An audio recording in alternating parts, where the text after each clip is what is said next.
بسم الله الرحمن الرحيم.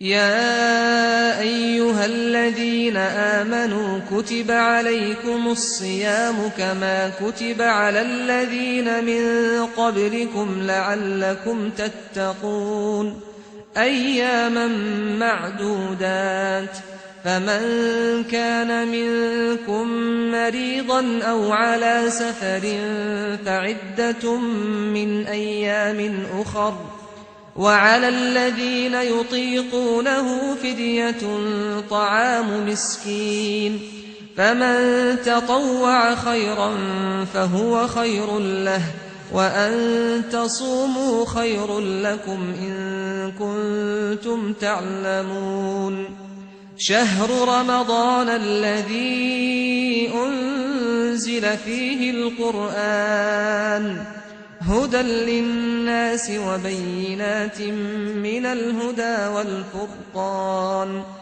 فمن شهد منكم الشهر فليصمه ومن كان مريضا أو على سفر فعدة من أيام أخر يريد الله بكم اليسر ولا يريد بكم العسر ولتكملوا العدة ولتكبروا الله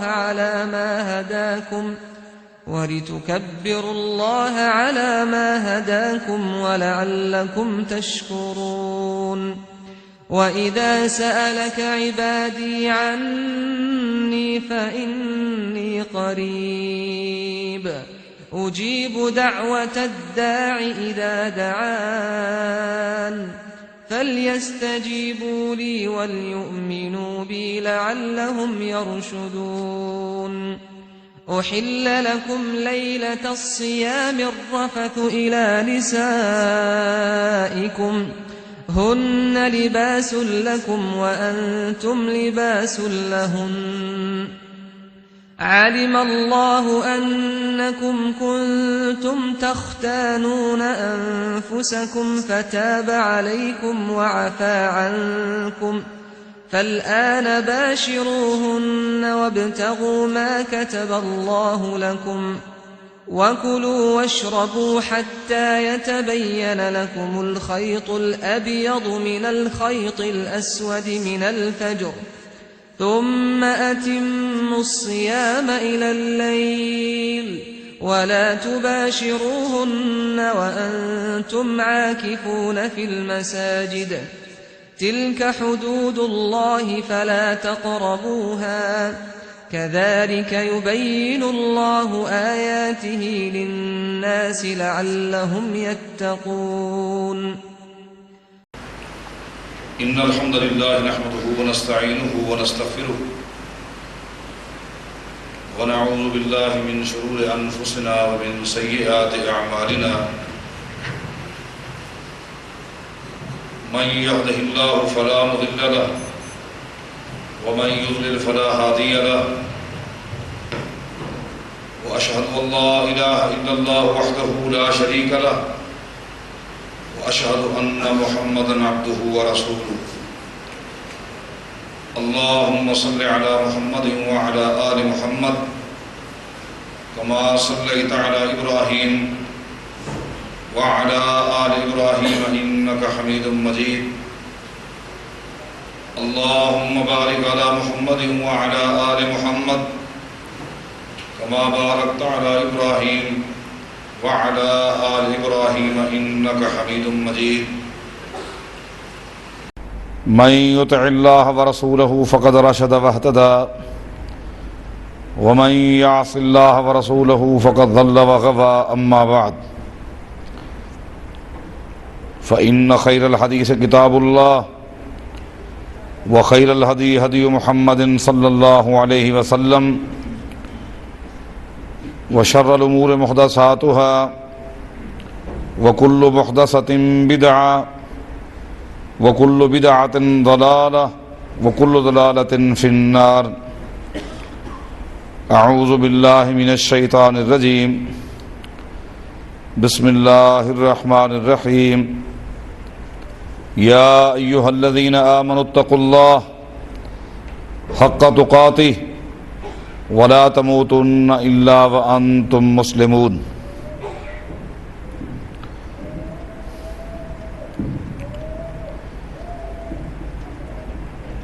روزے کا مقصد کیا ہے، اس عنوان پر آج گفتگو کے لیے حکم دیا گیا ہے۔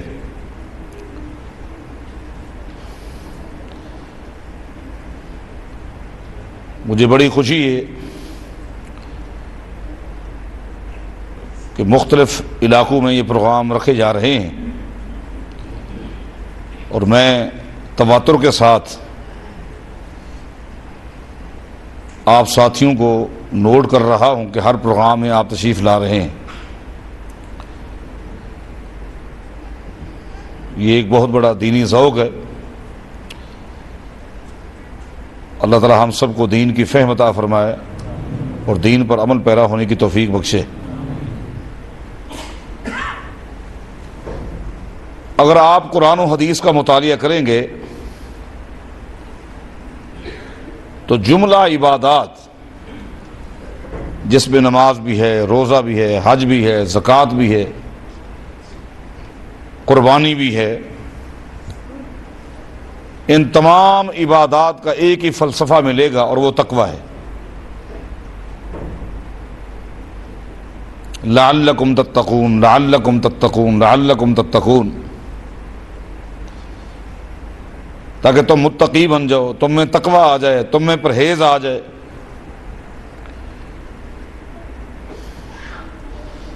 تمام عبادات کا مقصد ایک ہی ہے، فلسفہ ایک ہی ہے کہ تم متقی بن جاؤ۔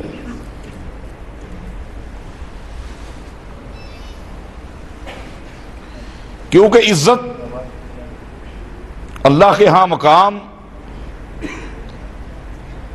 تقوی کی وجہ سے ملتا ہے۔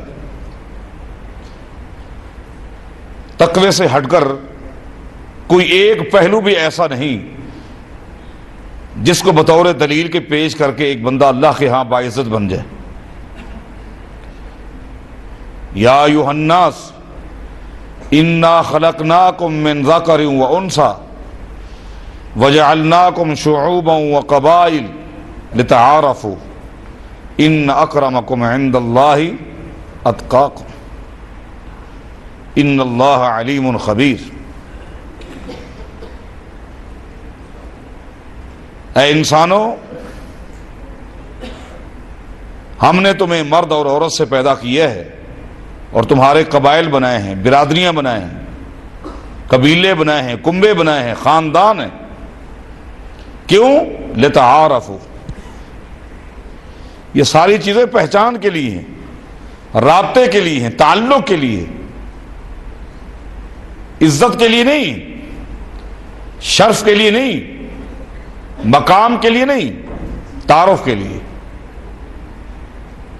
ان اکرمکم عند اللہ اتقاکم، اللہ کے ہاں تم میں سے سب سے زیادہ عزت والا وہی شخص ہے جو سب سے زیادہ متقی ہوگا۔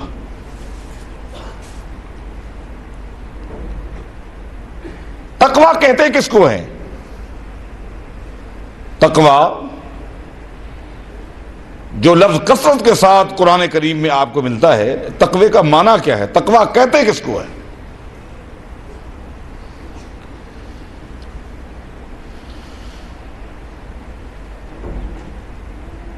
تقوی کا مفہوم یہ ہے کہ ایک انسان کی زندگی کے دو پہلو ہیں، ایک انفرادی زندگی ہے اور ایک اجتماعی زندگی ہے۔ اس وقت ہماری اجتماعی زندگی ہے، ہم سب لوگ جمع ہیں۔ کبھی انسان اپنے گھر میں ہوتا ہے اہل خانہ کے ساتھ، وہ بھی اجتماعی زندگی ہے۔ دوست احباب کے ساتھ ہوتا ہے، وہ بھی اجتماعی زندگی ہے۔ انفرادی زندگی اس وقت ہوتی ہے جس وقت وہ اکیلا ہوتا ہے۔ ایک مسلمان اجتماعی زندگی میں جس طرح اپنے آپ کو گناہوں سے بچاتا ہے، اب ہم میں سے کوئی شخص بھی کسی برائی کے بارے میں سوچ بھی نہیں سکتا. یہ ہماری اجتماعی زندگی ہے. اس اجتماعی زندگی کے اندر ہم میں سے کوئی شخص بھی نہ شراب کے بارے سوچ سکتا ہے، نہ بدکاری کے بارے سوچ سکتا ہے، کسی برائی کا تصور بھی نہیں لا سکتا. تقویٰ یہ ہے کہ انفرادی زندگی کے اندر بھی آدمی کا وہی مزاج ہو جو اجتماعی زندگی میں ہے. یہ ہے تقویٰ. کیونکہ یہاں تو دو پہلو ہیں. ایک آدمی برائی کے لیے تیار نہیں ہوتا. کیوں؟ ایک پہلو تو یہ ہے کہ ہو سکتا ہے اللہ سے ڈرتا ہو، دوسرا پہلو یہ کہ ہو سکتا ہے ان لوگوں سے ڈرتا ہو. لیکن انفرادی زندگی میں اگر اس کو برائی کا موقع مل جائے، گناہ کا موقع مل جائے، اور پھر بھی اس کا مزاج وہی بنے، تو اس کا معنی یہ ہے یہ بندہ اپنے مالک اور خالق سے ڈرتا ہے. اس کے دل میں خوف ہے تو ایک اللہ کا ہے. یہ ہے تقویٰ. روزہ اسی چیز کا درس دیتا ہے. ایک شخص بند کمرے میں بیٹھا ہے، روزے کی حالت میں ہے، دنیا کی ساری نعمتیں اس کے سامنے موجود ہیں، ماکولات، مشروبات، سامنے کھانے کی چیزیں موجود ہیں، پینے کی چیزیں موجود ہیں، فروٹ موجود ہیں، بند کمرہ ہے. اللہ کی مخلوق میں سے کوئی بھی اس کو نہیں دیکھ رہا، نہ اولاد میں سے، نہ دوست احباب میں سے، نہ بیوی دیکھ رہی ہے، اور اگر بیوی ہے تو خاوند نہیں دیکھ رہا، الگ بیٹھا ہے. معاملہ بالکل الگ ہے اس کا. بھوک شدت کی، حد درجہ پیاس لگی ہوئی ہے. وہ کھا بھی سکتا ہے، وہ پی بھی سکتا ہے، اور 2 منٹ کے بعد یہ ہونٹ دوبارہ خشک ہو جاتے ہیں. پانی پینے سے باہر نکلنے کے بعد کوئی محسوس نہیں کر سکتا کہ اس نے کچھ پیا ہے یا کھایا ہے. پانی کی کوئی خوشبو نہیں آتی. آدمی اگر جوس پی لے تو خوشبو نہیں آتی، بعد میں کسی کو ذرے کے برابر احساس تک بھی نہیں ہوگا. وہ کھا لے، وہ پی لے، کسی کو نہ بتائے، باہر جب نکلے نہ بتائے کسی کو، لیکن وہ نہیں کھاتا، وہ نہیں پیتا. کیوں؟ اس لیے کہ اسے پتا ہے اللہ دیکھ رہا ہے. اولاد نہیں دیکھ رہی، دوست احباب نہیں دیکھ رہے، لیکن اللہ تعالیٰ دیکھ رہا ہے.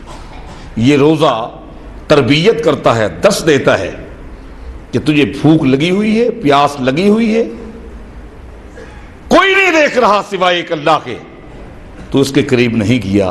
تیری بقیہ زندگی بھی اسی طرح گزرنی چاہیے. تیری بقیہ زندگی بھی، بلکہ آپ غور کریں، کھانا حرام نہیں ہے، پینا حرام نہیں ہے، یہ حلال چیزیں اور حلال ہے.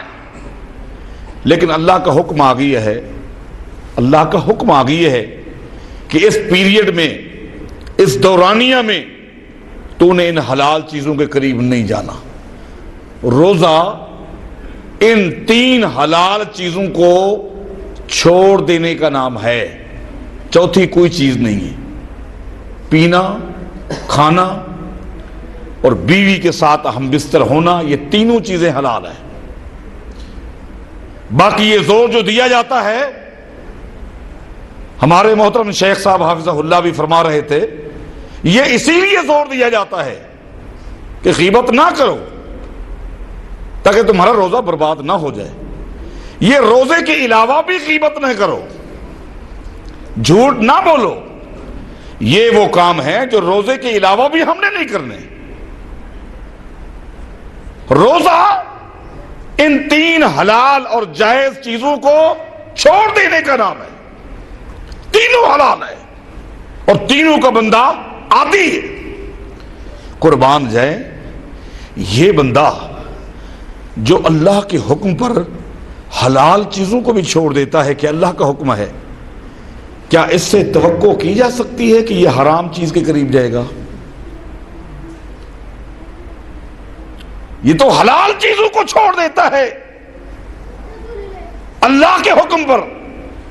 اللہ کو راضی کرنے کے لیے یہ کبھی حرام کے قریب جائے گا؟ یہ ہے تقویٰ.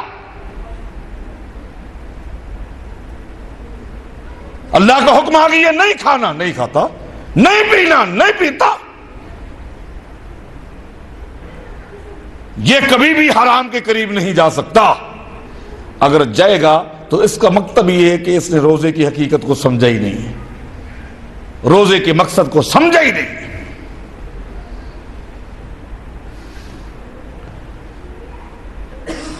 پھر اس کی جو عبادات ہیں یہ عبادت نہیں ہے، یہ ایک عادت ہے. پھر یوں سمجھا جائے گا کہ بس صرف اس مہینے میں اس کے کھانے پینے کا شیڈول چینج ہو گیا، ٹائم ٹیبل ہے جو اس میں تبدیلی آ گئی ہے، اور کچھ بھی نہیں. کوئی فائدہ نہیں. نبی علیہ السلام کا فرمان ہے، آئیے اب، انی لعالم اقوام من امتی یاتون یوم القیامت باعمال امثال جبال تہامہ. تہامہ مکہ کا ایک نام ہے جو پہاڑوں کے ساتھ گھرا ہوا ہے. نبی علیہ السلام فرماتے ہیں قیامت کے دن میری امت کے کچھ لوگ آئیں گے اور اعمال اتنے لے کر آئیں گے جیسا کہ تہامہ کے پہاڑ ہے. یہ پہاڑ اعمالوں کے پہاڑ ایک دن میں نہیں بنے، منع بڑی محنت کی، بڑی کوشش کی، دن رات لگے رہے، نمازیں پڑھتے رہے، روزے رکھتے رہے، حج کرتے رہے، زکاتیں دیتے رہے، قربانیاں کرتے رہے. اتنے اعمال حتیٰ کہ تہامہ کے پہاڑوں کی طرح ہو گئے. قیامت کے دن آئیں گے اور ان پہاڑوں کو اللہ کے سامنے رکھ دیا جائے گا. فَيَجْعَلُهَا اللَّهُ تَعَالَى هَبَاءً مَنْثُورًا. جس طرح تیز آندھی چلتی ہے، تیز ہوا چلتی ہے اور ریت کے ذرات اڑ جاتے ہیں، زمین پہ پڑے ہوئے تنکے اڑ جاتے ہیں، جو ہی ان پہاڑوں کو، اعمال کے پہاڑوں کو رکھا جائے گا، ریت کے ذرات کی طرح، تنکوں کی طرح ان کو اڑا کے برباد کر دیا جائے گا. اللہ اکبر، محنت کتنی، پہاڑ، فائدہ کچھ نہ ہوا، سب کو اڑا دیا گیا. کسی ایک نیکی کی بھی اللہ تعالیٰ قدر نہیں کرے گا. جب یہ بات صحابہ کرام نے سنی رضوان اللہ علیہم اجمعین، عرض کرنے لگے صفہم لنا حتی لا نکون منہم. اے اللہ کے رسول صلی اللہ علیہ وسلم، یہ کون لوگ ہوں گے، یہ کون ہوں گے جن کی نیکیوں کو برباد کر دیا جائے گا، تباہ و برباد کر دیا جائے گا؟ ہوں گے کون؟ صفہم لنا، ان کا تعارف کرائیں. حتی لا نکون منہم، تاکہ ہم اپنے آپ کو بچائیں، ہم ویسے نہ بنیں. نبی علیہ السلام فرمایا کہ اما انہم من اخوانکم ومن جلدتکم یاخذون من اللیل کما تاخذون. وہ تمہارے دینی بھائی ہوں گے، ان کا تعلق بھی نسل انسانیت سے ہوگا. یاخذون من اللیل کما تاخذون، جس طرح تم نیکیاں کرتے ہو وہ بھی نیکیاں کریں گے. تم نمازیں پڑھتے ہو وہ نمازیں پڑھیں گے، تم روزے رکھتے ہو وہ روزے رکھیں گے. جو تمہارے اندر خوبیاں ہیں یہ ساری خوبیاں ان میں ہوں گی، لیکن ان میں ایک خامی ہوگی جو تمہارے اندر نہیں ہے. اللہ تعالیٰ اس خامی سے ہم سب کو محفوظ کر لے.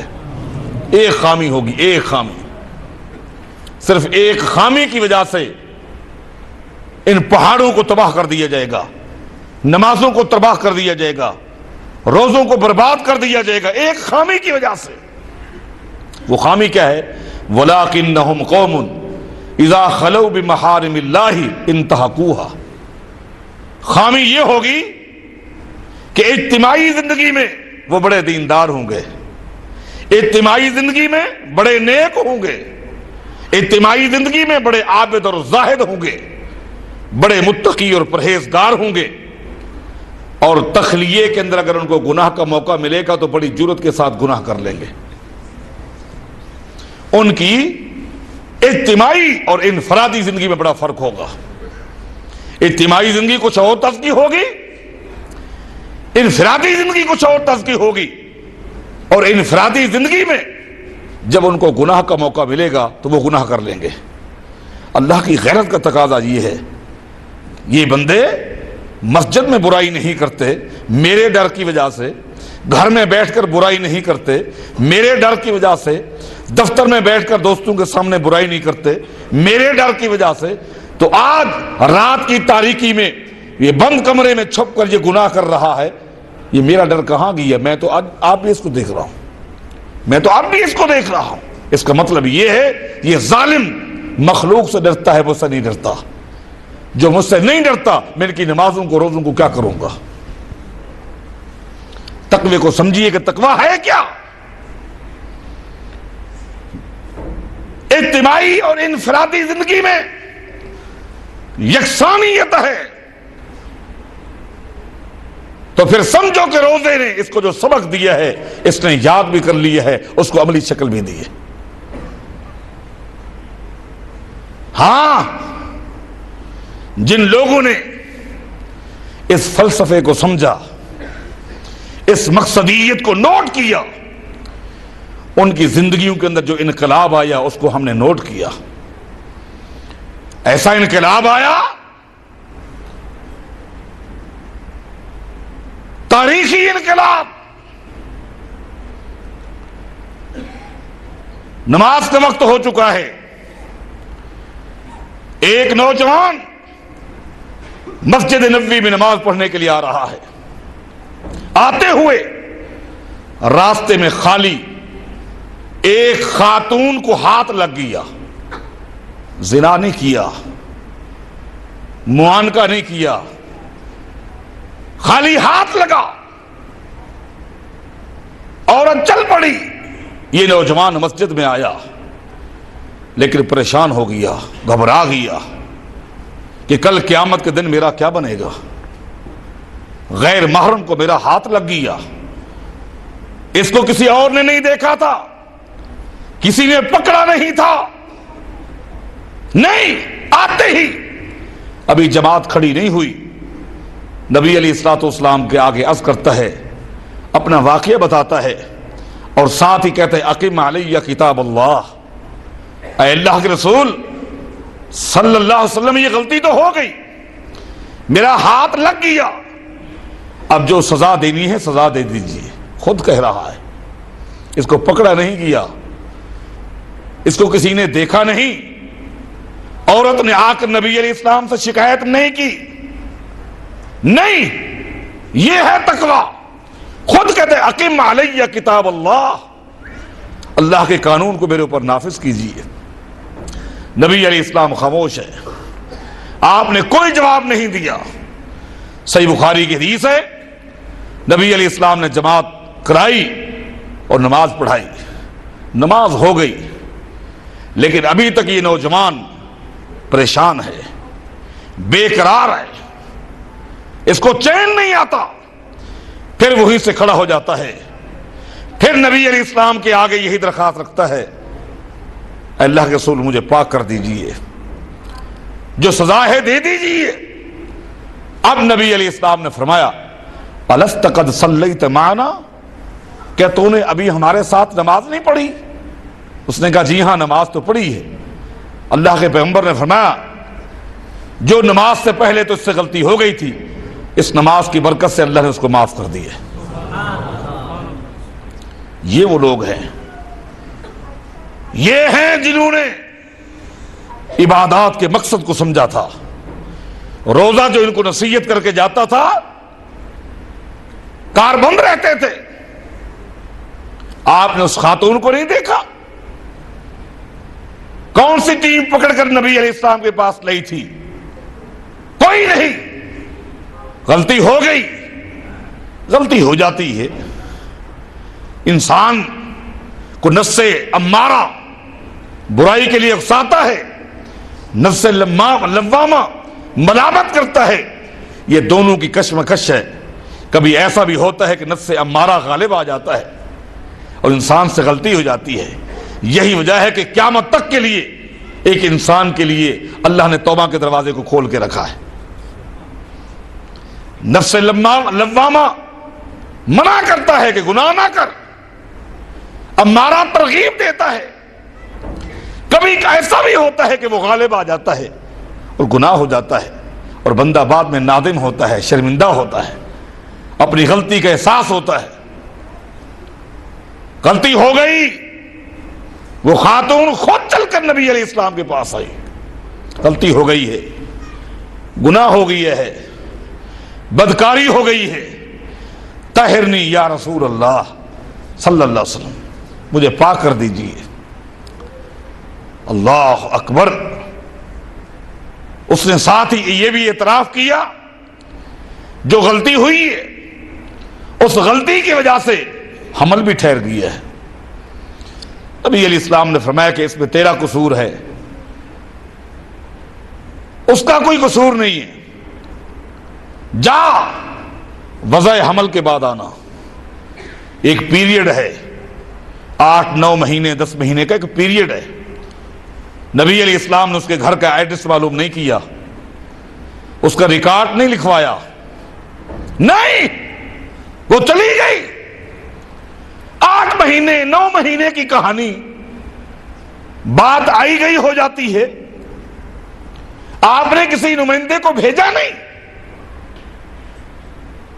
کیا بنا؟ ایک دن وہ خاتون نومولود اس بچے کو لے کر محمد مصطفیٰ کے پاس آتی صلی اللہ علیہ وسلم. بچہ پیدا ہو گیا ہے. طہرنی یا رسول اللہ، اللہ کے رسول مجھے پاک کر دیجیے. فرمایا کہ تیری سزا یہی ہے کہ تجھے سنسار کر دیا جائے گا، تو صفحہ ہستی سے مٹ جائے گی. اس معصوم بچے کو دودھ کون پلائے گا؟ جا اس کو دودھ پلا. جب یہ روٹی کھانے کے قابل ہو جائے بعد میں آ جانا. دودھ کا بھی ایک پیریڈ ہے، لیکن حدیث میں آتا ہے وہ دودھ بھی پلاتی ہے اور کوشش کرتی ہے کہ جتنا جلدی ہو سکے بچہ کھانے کے قابل ہو جائے. اللہ اکبر. اس کے سامنے نقشہ ہے میرے دوستو. اسے معلوم ہے مجھے سزا کیا ملے گی. مجھے زمین میں گاڑ دیا جائے گا، کھڈا کھودا جائے گا، مجھے گاڑ دیا جائے گا. یہ لوگ میرے جسم کے اوپر پتھروں کی بارش برسائیں گے. میرے چہرے پر، میری چھاتی پر یہ پتھر برسائے جائیں گے. کب تک؟ جب تک میرا سانس باقی ہوگا. اسے ساری چیزیں معلوم ہیں. یہ تکلیف وہ جانتی ہے. وہ پاگل نہیں ہے، وہ بے وقوف نہیں ہے. وہ اس سزا کو جانتی ہے. وہ اس ذلت کو بھی جانتی ہے کہ پورے علاقے والوں کے سامنے میری ذلت ہوگی، میری رسوائی ہوگی، میری خواری ہوگی، میری بے عزتی ہوگی. ان تمام چیزوں کو وہ جانتی ہے. پھر بھی کیوں تیار ہوئی؟ تاکہ آخرت کے عذاب سے بچ جاؤں. آخرت کے عذاب سے بچ جاؤں. یہ تکلیف آدھے گھنٹے کی ہے، گھنٹے کی ہے. وہ تکلیف بڑی بھاری ہے، اس سے بچ لو. اسے معلوم ہے آج 200 آدمیوں کے سامنے، 1000 آدمی کے سامنے مجھے ذلیل ہونا پڑے گا. کل پوری خلائق جمع ہوگی، اس ذلت سے بچ جاؤں گی. اللہ اکبر کبیرہ. حتیٰ کہ ایک دن آ گئی، بچے کو اٹھایا ہوا ہے اور بچے کے ہاتھ میں روٹی کا ٹکڑا بھی تھمایا ہوا ہے، اور آ کر کہتی ہے کہ اللہ کے رسول صلی اللہ علیہ وسلم ابھی یہ بچہ روٹی کھانے کے قابل ہو گئی ہے. اب نبی علیہ السلام نے حکم دے دیا، اسے گاڑ دیا گیا، پتھروں کی بارش برسائی گئی. خون کے چھینٹے اس کے جسم سے نکلے اور ایک صحابی کی قمیض پہ بھی آ کے لگے. بے اختیاری میں اس صحابی کی زبان سے ایک سخت جملہ بھی نکل آیا اس خاتون کے حوالے سے. فبلغ ذلك النبی صلی اللہ علیہ وسلم. وہ جملہ نبی علیہ الصلوۃ والسلام تک جب پہنچا تو آپ نے فرمایا کیا تو نے سخت جملہ اس خاتون کے متعلق کہہ دیا ہے؟ ٹھیک ہے، اس سے غلطی تو ہو گئی تھی، گناہ تو ہو گیا تھا، لیکن اس نے توبہ کیسی کی ہے؟ انہا تابت توبتن لو قسمت بین 70 من اہل المدینہ لوسعت. اس خاتون نے ایسی توبہ کی ہے اگر اس کی توبہ کو مدینہ کے 70 گناہ گاروں کے درمیان تقسیم کر دیا جائے پھر بھی توبہ باقی بچی رہے گی. یہ وہ لوگ ہیں جنہوں نے عبادات کے فلسفے کو سمجھا. ان کی زندگیوں میں کیا انقلاب آ گیا، کیا تبدیلی آ گئی. نبی علیہ الصلوۃ والسلام نے ایک صحابی کی ڈیوٹی لگائی، ابو مسعود غنوی رضی اللہ تعالیٰ عنہ کی، جو ایک جرأت مند، ایک لہیم شہین، طاقتور جوان صحابی ہیں، کہ جاؤ رات کی تاریکی میں جب اہل مکہ سو جائیں تم نے مکے کی سینٹرل جیل پہ دھاوا بول کر کمزور سے کمزور مسلمان جو قیدی بنے ہوئے ہیں ان میں سے کسی کو نکال کر مدینہ کی طرف رخ کرا دینا. قیدی کم ہوتے جا رہے ہیں، رات کو چوکیاں بن گئی، کون آتا ہے، کون یہ قیدی نکال کے بھاگ جاتا ہے. ایک رات یہ صحابی، آدھی رات کا وقت ہے، مکے کے ایک چوک سے گزر رہے تھے، سامنے سے اناق نامی ایک خاتون آ رہی تھی، اور یہ وہ خاتون ہے جو حد درجہ حسین بھی ہے. اور دور جاہلیت میں جب یہ صحابی دور جاہلیت میں تھا اس خاتون کے ساتھ غلط مراسم بھی تھے. سامنے آئی، رات کو اپنے مشن کے لیے وہ نکلی ہوئی. جب صحابی نے دیکھا، سائڈ پہ ہونے کی کوشش کی، لیکن اس نے خود آواز دے کر کہا کہ میں نے تجھے پہچان لیا ہے اور مجھے پتا چل گیا اہل مکہ جس کو ڈھونڈ رہے ہیں وہ تو ہی ہے. یہ مسلمانوں کو قید میں سے نکال کر لے جانا یہ تیرا کام ہے. آگے کہتی ہے خیر یہ تیرا معاملہ ہے، مکے والوں کا معاملہ ہے، میرا اس سے کوئی غرض نہیں ہے. ہاں اتنی بات ہے، ابھی تو میرے گھر چل تاکہ پرانی یاد تازہ کرتے ہیں. آ میرے گھر چل. ساتھ ایک دھمکی بھی دیتی ہے اور کہتی ہے اگر تو نے میری دعوت کو ٹھکرا دیا، انکار کر دیا، رد کر دیا تو ایک چیخ لگاؤں گی، ایک آواز نکالوں گی، اہل مکہ تیرے اوپر تپے ہوئے ہیں، نکلیں گے اور تیرا حشر دنیا دیکھے گا، دنیا والے تیرا حشر دیکھیں گے. اب اس صحابی کے سامنے ایک طرف ظاہری طور پر موت نظر آ رہی ہے، تباہی نظر آ رہی ہے ظاہری دنیا کی، اور ایک طرف اللہ کی نافرمانی ہے. اگر جاتا ہے اس خاتون کی دعوت کو قبول کرتا ہے، اللہ کی نافرمانی ہے. اللہ اکبر کبیرہ. سیدنا ابو مسعود غنوی رضی اللہ عنہ نے کیا کہا؟ فرمانے لگے یا عناق ان اللہ حرم الزنا. جس برائی کی تو دعوت دے رہی ہے میرے رب نے اس کو حرام کر دیا. یہ ہے تخلیہ، انفرادی زندگی، کوئی نہیں دیکھ رہا اللہ کے علاوہ. موقع مل گیا، دعوت مل گئی، لیکن کیا کہا؟ ان اللہ حرم الزنا. اللہ نے اس کو حرام کیا ہے. اس نے چیخ لگائی، یہ صحابی بھاگے. ایک طویل حدیث ہے، کہنا یہ چاہتا تھا یہ ہے تقویٰ. انہی لوگوں کے لیے نبی علیہ السلام کا فرمان ہے سبعۃ یظلھم اللہ فی ظلہ یوم لا ظل الا ظلہ، امام عادل وشاب نشأ فی عبادۃ اللہ تعالی ورجل قلبہ معلق بالمساجد ورجلان تحابا فی اللہ اجتمعا علیہ وتفرقا علیہ ورجل دعته امرأة ذات منصب وجمال فقال إني أخاف الله ورجل تصدق بصدقة فأخفاها حتى لا تعلم شماله ما تنفق بيمينه ورجل ذكر الله خاليا ففاضت عيناه. فرمایا کہ قیامت کے دن کچھ لوگوں کو اللہ تعالیٰ اپنا سایہ نصیب فرمائے گا جہاں کوئی سایہ نہیں ہوگا، چٹیل میدان. وہاں اس نوجوان کو بھی، اس شخص کو بھی اللہ تعالیٰ سایہ نصیب فرمائے گا کہ دعوت ہو امراتن، جس کو عورت نے برائی کی دعوت دی، ذات و منصب و جمال، عورت بھی کیا تھی؟ جس کے پاس حسن بھی تھا، جس کے پاس دولت بھی تھی. لوگ دولت لٹاتے ہیں برائی کے لیے، یہ عورت دولت بھی لے کر آئی ہوئی ہے، یہ میری عزت بھی ہے، یہ دولت بھی ہے، میں عزت کو بھی تیرے حوالے کرتی ہوں، دولت کو بھی تیرے حوالے کرتی ہوں. آگے سے کیا جواب دیتا ہے؟ انی اخاف اللہ. ایک چھوٹا سا جملہ ہے، 3 الفاظ کا مرکب ہے، انی اخاف اللہ، میں اللہ سے ڈرتا ہوں. چھوٹا سا جملہ کہا اور ٹھکرا دیا. یہ جملہ اللہ کو اتنا پسند آیا، قیامت کے دن اللہ تعالیٰ اس کو اپنا سایہ نصیب فرمائے گا. میرے دوستو، میرے بھائیو، یہ وہ لوگ ہیں جنہوں نے اس مقصد کو سمجھا، اس فلسفے کو سمجھا، ان کی زندگیوں کے اندر انقلاب آ گئے. مناقب میں امیر عمر رضی اللہ تعالیٰ عنہ کا ایک تاریخی واقعہ ہے.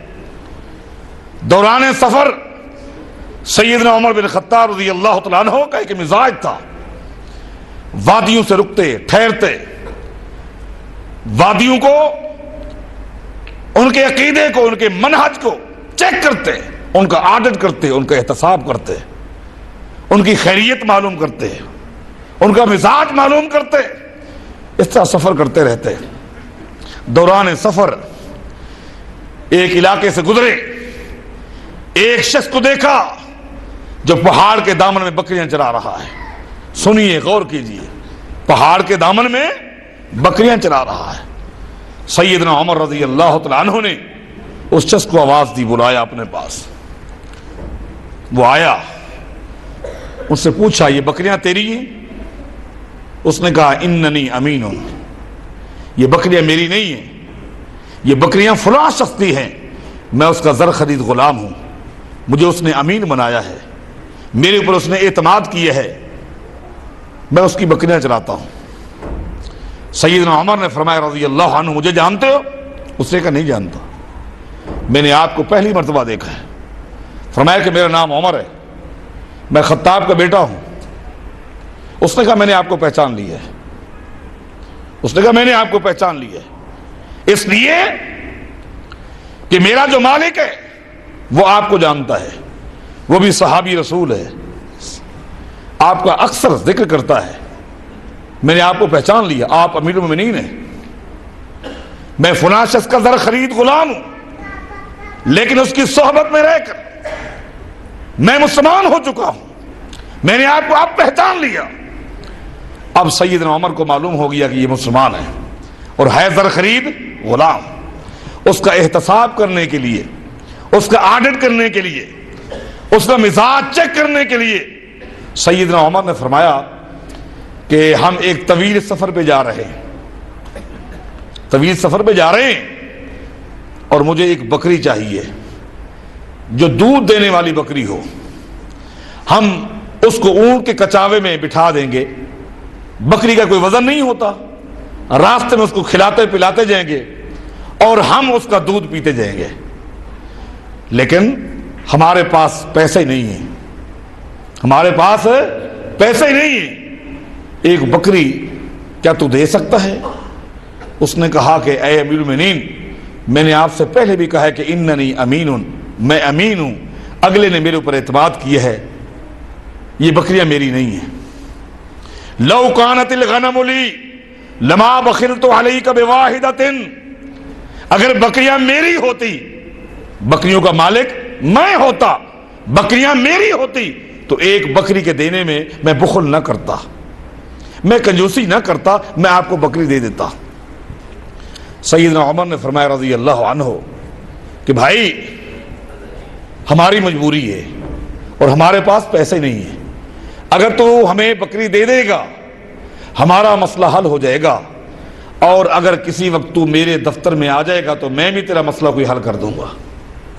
ایمانداری سے بتاؤ، اگر وقت کا کوئی حاکم بادشاہ کسی کو یہ کہہ دے کہ اگر تو میرے پاس آ جائے گا تو میں بھی تیرا کوئی مسئلہ حل کر دوں گا، اس ایک جملے کے پیچھے وہ آدمی جذبات کی ایک کتاب لکھ سکتا ہے، ایک کتاب لے سکتا ہے۔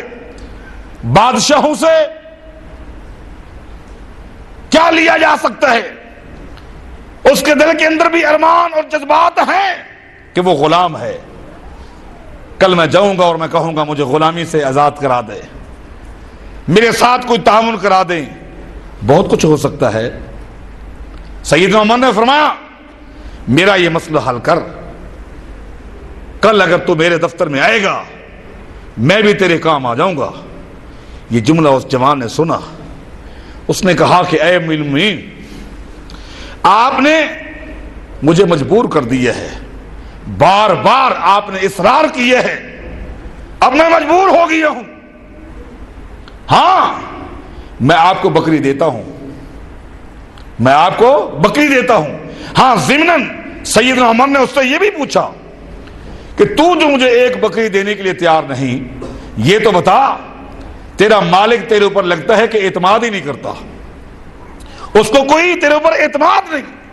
اس شخص نے کہا نہیں نہیں، میرا مالک میرے اوپر اتنا اعتماد کرتا ہے، اگر شام کے وقت میں اکیلا چلا جاؤں، پورے ریوڑ کو یہاں چھوڑ دوں، میرا مالک مجھ سے پوچھے بکریاں کہاں گئی، اگر میں کہہ دوں بھیڑیوں کا ٹولہ آیا تھا، بگھیار رہے تھے، سارے کے سارے بھیڑیے پورے ریوڑ کو لے کے چلے گئے، تب بھی میرا مالک یقین کر لے گا۔ آپ یہاں رک کر یہ بھی غور کریں، اعتماد کی یہ فضا آج ہمارے اندر بھی ہے کہ نہیں؟ وہ زر خرید غلام ہے، وہ کہتا ہے اگر اکیلا چلا جاؤں اور مالک سے کہہ دوں بھیڑی آئے تھے، ساری بکریاں اٹھا کر لے گئے، میرا مالک یقین کر لے گا۔ آج ایک دکاندار کو اپنے ملازم پر یہ اعتماد ہے، آج ایک باپ کو اپنے بیٹے پر یہ اعتماد ہے، آج ایک ماں کو اپنی بیٹی پہ اتنا اعتماد ہے، آج ایک پارٹنر کو اپنے پارٹنر کے اوپر یہ اعتماد ہے، وہ تو زر خرید غلام ہے۔ سیدنا عمر نے فرمایا کہ مسئلہ حل ہو گیا، اگر تیرے مالک کو تیرے اوپر اتنا اعتماد ہے تو پھر ایک بکری تو ہمیں دے دے، ریوڑ کا معاملہ نہیں ہے، خالی ایک بکری کا ہے۔ شام کو تیرا مالک جب بکریاں گنے گا اور ایک بکری کو کم پائے گا تو تجھ سے پوچھے گا، آگے سے تو اتنا کہہ دینا اختطف الذئب، اتنا کہہ دینا اختطف الذئب، بھیڑیا آیا تھا اور ایک بکری اٹھا کر لے گیا،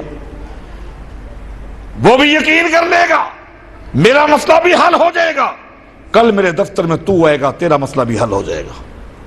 اس غلام نے کہا آپ نے مجھے مجبور کر دیا، میں آخر کار اب تیار ہو گیا ہوں، میں آپ کو بکری دیتا ہوں، اور جو ترتیب آپ نے بتائی ہے یہی ترتیب چلاؤں گا۔ مالک شام کو بکری کو کم پائے گا، مجھ سے پوچھے گا، میں کہہ دوں گا بھیڑیا آیا تھا اور بکری لے کے چلا گیا، راز فاش نہیں ہوگا، میں آپ کے پاس آؤں گا، میرا بھی مسئلہ حل ہو جائے گا۔ میں اسی طرح کرتا ہوں جس طرح آپ نے کہا ہے، صرف مجھے ایک سوال کا جواب دے دے۔ اللہ اکبر کبیرہ، وہ جواب سوال یہ ہے، جب کل قیامت کا دن ہوگا، فَمَن يُجِيرُنِي مِنَ اللَّهِ، جب اللہ کی عدالت ہوگی، راز کھلیں گے، راز فاش ہو جائیں گے، جب اللہ کی عدالت میں پیش ہوں گا، فَمَن يُجِيرُنِي مِنَ اللَّهِ، اس اللہ کی عدالت میں مجھے کون چھڑائے گا؟ یہ ہے تقویٰ۔ کل قیامت کے دن اللہ کی عدالت میں بھی آپ چھڑا سکتے ہیں تو ٹھیک ہے، اگر نہیں چھڑا سکتے تو میری مجبوری ہے۔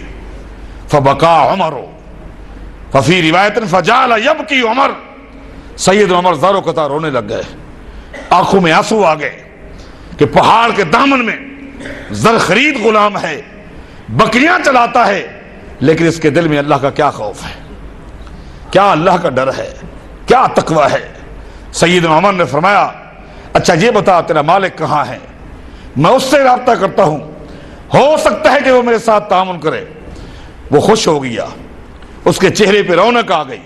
اس نے کہا امیر المومنین آپ ایک بکری کہتے ہیں، آپ جائیں سامنے وادی ہے، اس وادی میں میرے مالک کا گھر ہے، اس کا یہ نام ہے، جب آپ ملیں گے آپ ایک بکری کہتے ہیں، وہ پورا ریوڑا آپ کو دے دیں گے، آپ جائیں، اللہ کی قسم آپ کو مسئلہ حل ہو جائے گا اور میرا وجود بھی جہنم کی آگ سے بچ جائے گا۔ اللہ اکبر، یہ ہے انقلاب، یہ ہے ان عبادات کا فلسفہ۔ سیدنا عمر رضی اللہ تعالیٰ عنہ نے رخ کیا، سیدھے اس وادی میں گئے، اس شخص کو ڈھونڈا، ملاقات ہو گئی، وہ حد درجہ خوش ہو گیا۔ امیر عمر رضی اللہ عنہ نے فرمایا ہمیں جلدی ہے، ہم نے آگے سفر کرنا ہے، میں یہاں سے گزر رہا تھا، ایک نوجوان کو بکریاں چراتے ہوئے دیکھا، وہ بکریاں مجھے پسند آ گئی ہیں اور بکریوں سے زیادہ بکریوں کے چرانے کا انداز مجھے پسند آ گیا۔ جو قیمت چاہتے ہیں بکریوں کی قیمت لے لو اور اس غلام کی بھی قیمت لے لو، میں یہ بکریاں بھی خریدتا ہوں، میں یہ غلام بھی خریدنا چاہتا ہوں۔ اس شخص نے کہا امیر المومنین آپ کے لیے یہ کیا چیز ہے، آپ سے یہ چیزیں پیاری، اگر آپ کو میری بکریاں پسند آ گئی ہیں، میرا غلام پسند آ گئی ہے، آپ لے لیں۔ فرمایا نہیں، میں اپنی اس امارت کی آڑ میں ذاتی فائدے نہیں اٹھانا چاہتا۔ اللہ اکبر کبیرہ۔ جب سیدنا عمر تیار نہ ہوئے تو اس نے کم سے کم قیمت بتا کر بکریاں بھی دے دی، غلام بھی دے دیا۔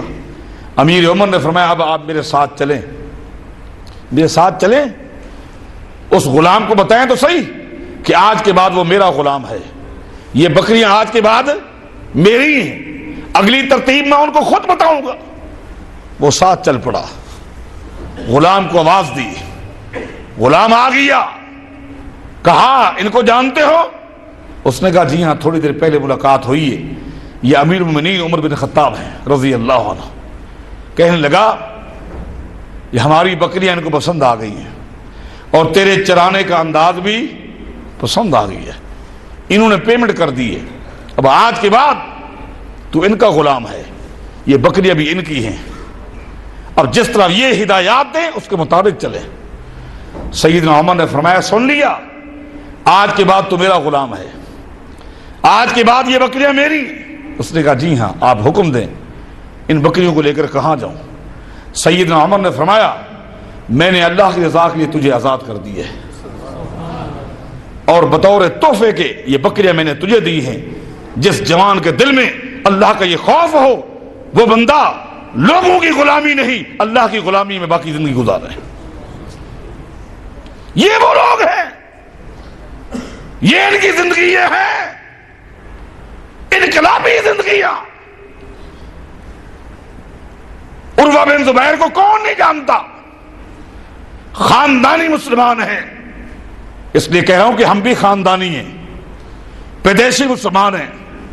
کچھ لوگ ایسے جو کنورٹڈ یہودیت سے، نصرانیت سے، مجوسیت سے، سکھیت سے، ہندویت سے اسلام میں داخل ہوئے، چلو زندگی کا ایک چیپٹر جو ہے وہ گناہوں کی دلدل میں دھسا ہوا، لیکن عروہ بن زبیر خاندانی مسلمان ہیں، نبی علیہ الصلوۃ والسلام کے بھتیجے ہیں، کیونکہ سیدنا زبیر نبی علیہ الصلوۃ والسلام کے پھوپھی زاد بھائی ہیں اور یہ ان کے بیٹے ہیں۔ سید عائشہ رضی اللہ تعالیٰ عنہا کے سگے بھانجے ہیں، سگے بھانجے ہیں، کیونکہ سید اسما جو سید عائشہ کی بہن ہے یہ ان کے بیٹے ہیں۔ ابو بکر صدیق رضی اللہ تعالیٰ عنہ کے نواسے ہیں، بیمار ہو گئے، پاؤں میں پھوڑا نکلا، علاج معالجہ بڑی کوشش کی، زخم اور پھیلتا گیا اور پھیلتا گیا، حتیٰ کہ حکماں نے کہا اس کا کوئی علاج نہیں، زہر پیدا ہو چکی ہے جس کو آپ کینسر کہتے ہیں، اب اس کا ایک ہی حل ہے کہ پنڈلی سے پاؤں کو کاٹنا پڑے گا، اگر نہ کاٹا گیا یہ زہر پورے جسم میں پھیل جائے گی۔ حکیم نے یہی کہا۔ عروہ بن زبیر نے کہا جب اس کے علاوہ کوئی حل نہیں، کوئی علاج نہیں، تو میں تیار ہوں، میں تیار ہوں، ٹھیک ہے۔ حکیم نے کہا کہ ٹھیک ہے پھر کل لاؤں گا۔ اگلے دن حکیم آیا اوزار لے کر،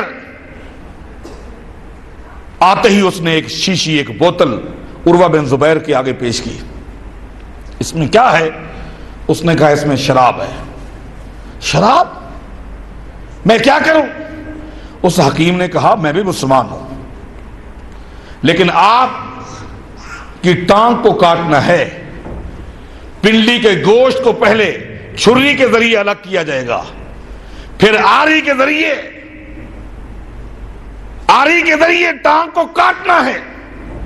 معمولی بات نہیں ہے، آپ نے کبھی شراب نہیں پی، یہ پوری بوتل آپ کو پلاؤں گا، آپ کو نشہ آ جائے گا۔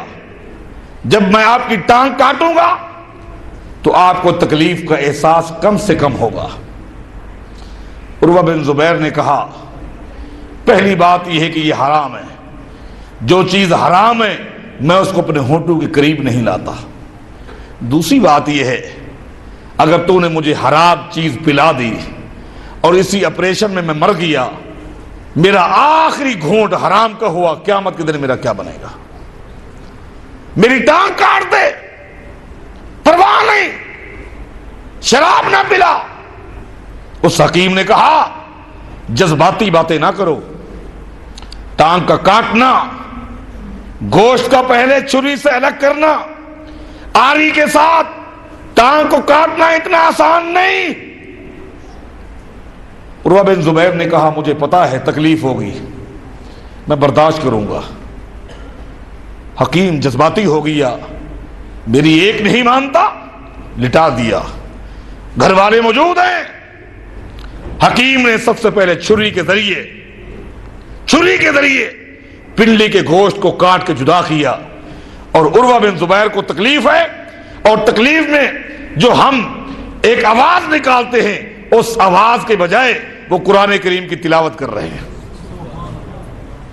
گوشت کٹ گیا، جب پنڈلی کو، ہڈی کو کاٹنا اس نے شروع کیا، عروہ بن زبیر بے ہوش ہو گئے،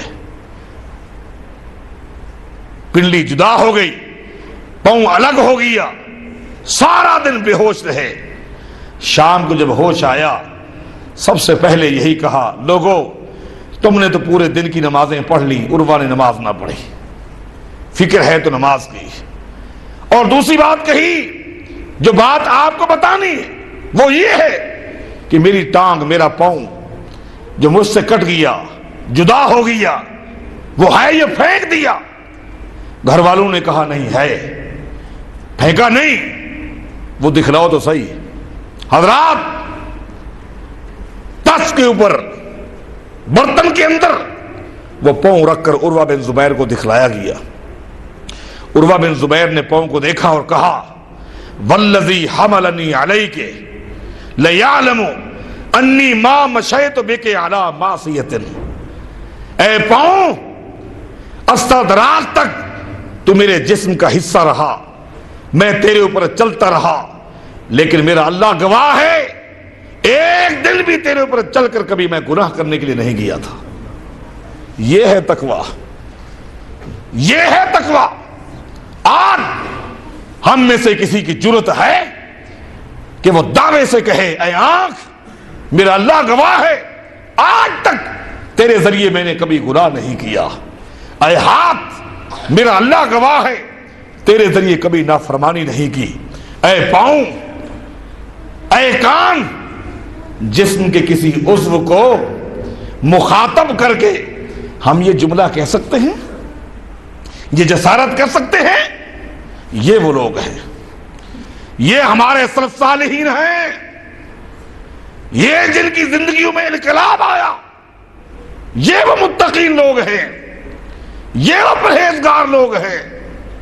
یہ ہے تقویٰ، انفرادی زندگی میں، اجتماعی زندگی میں، زندگی کے ہر موڑ پر اپنے آپ کو گناہوں سے بچانا، اللہ کی نافرمانی سے بچانا۔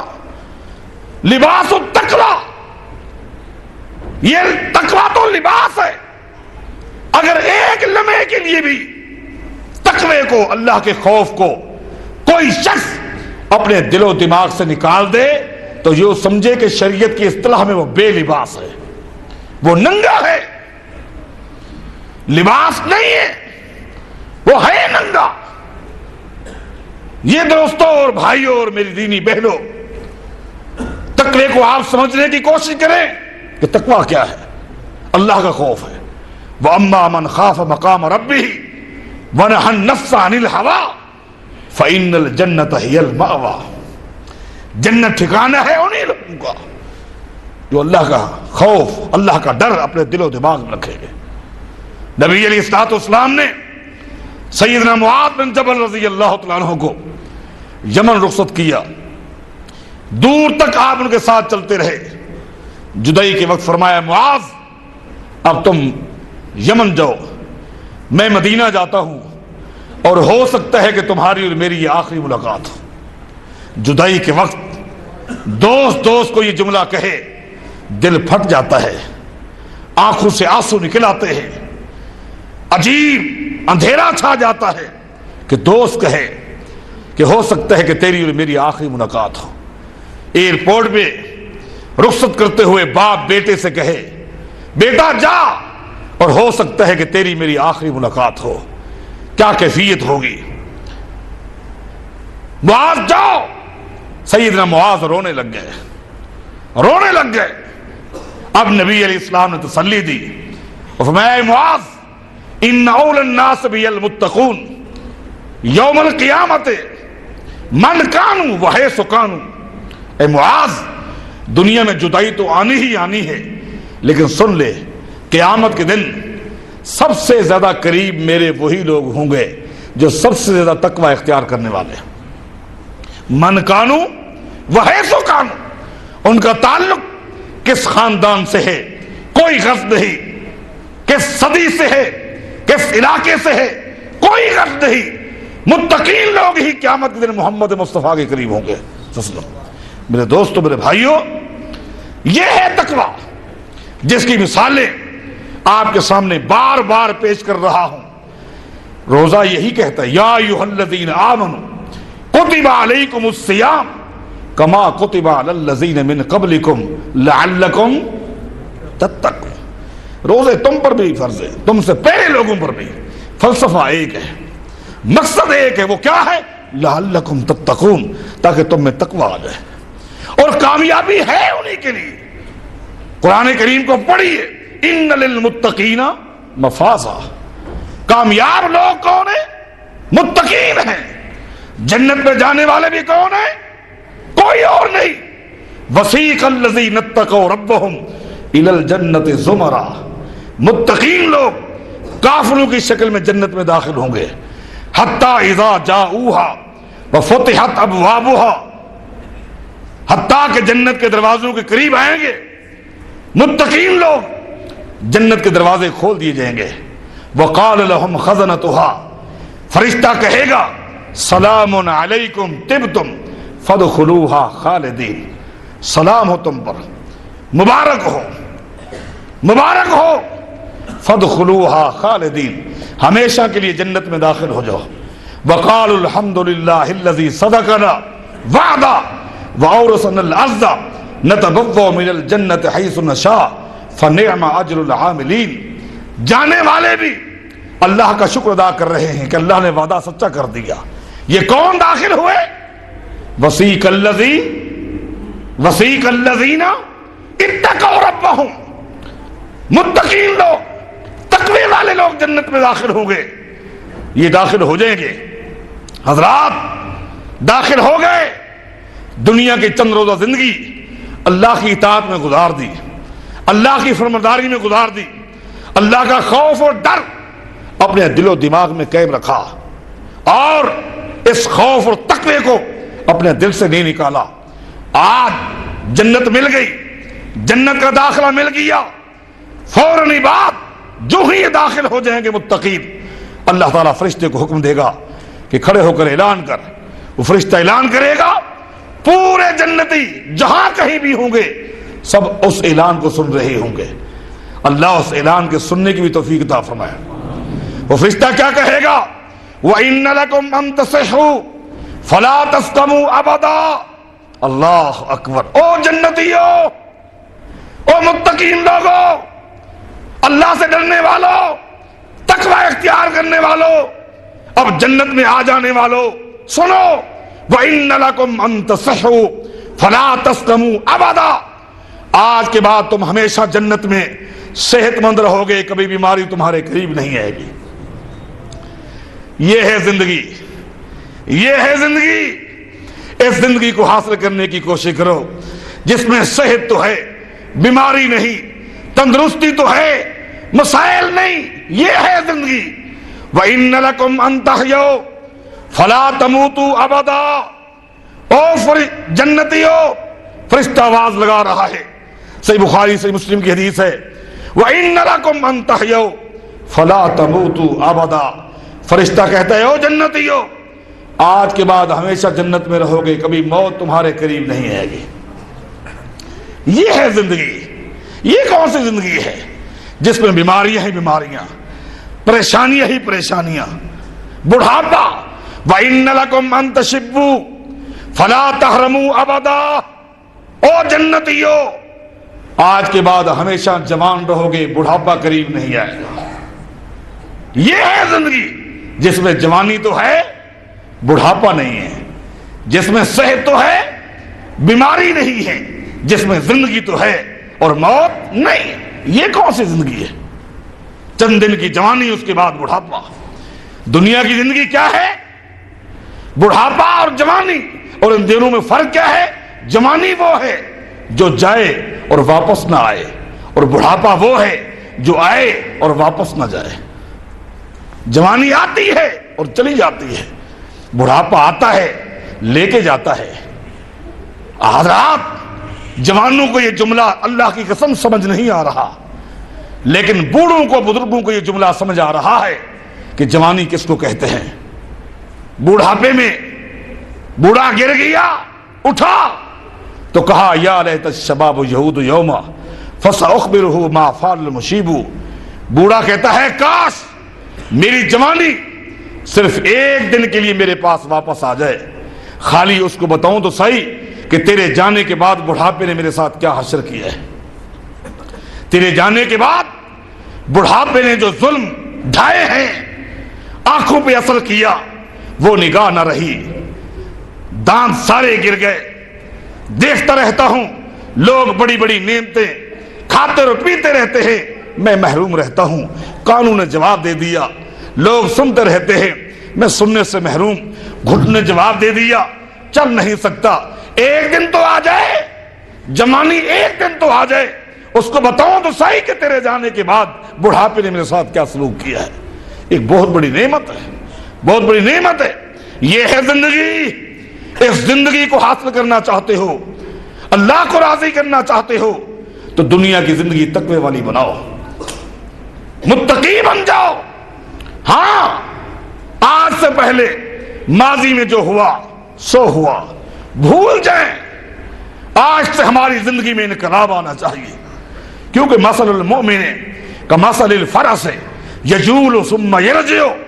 نبی علیہ السلام فرماتے ہیں مومن کی مثال گھوڑے کی طرح ہے۔ جس طرح گھوڑا اپنے مالک سے مانوس بھی ہوتا ہے، مالک گھوڑے سے محبت کرتا ہے تو گھوڑا بھی اپنے مالک سے محبت کرتا ہے، مانوس بھی ہوتا ہے۔ مالک اس کو کھلاتا بھی ہے، اس کو پلاتا بھی ہے، اس کے سر پر ہاتھ بھی پھیرتا ہے۔ یہ گھوڑا بھی مانوس ہے، لیکن پھر بھی کبھی کبھی بھدک جاتا ہے، جانور ہے۔